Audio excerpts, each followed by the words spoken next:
पासून ते 5 जून पर्यंत जेचं शेत तयार असेल तुम्ही लागवडी करू शकता, पेरणी करायची करू शकता।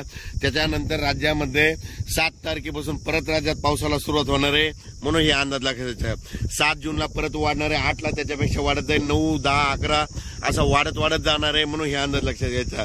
ज्यांचं शेत वापसा असेल तर तुम्ही तुमचं जमिनीची ओल पाहून पेरणी करू शकता। लागवड करायची तर सरकी कापसाची लागवड असेल तर बियाणाला टोचून लावू शकता, कारण की टोचून लावल्याच्या नंतर जरी पाऊस नाही पडला तर ती सरकी उगवते, कापूस निघतो, म्हणून हे लक्षात येतात। पण राज्यात मात्र 31 मेला म्हणजे बघा तुम्ही उद्या 30 मे पासून राज्यात वारं सुटायला सुरुवात होईल, असं जोराचं वारं वाईल, म्हणजे ते वारं जवळपास 5 तारखेपर्यंत 6 तारखेपर्यंत चालत आणि 7 तारखेला परत राज्यामध्ये ठिकठिकाणी भाग बदलत पावसाला सुरुवात होणार आहे, म्हणून हा अंदाज लक्षात येतात।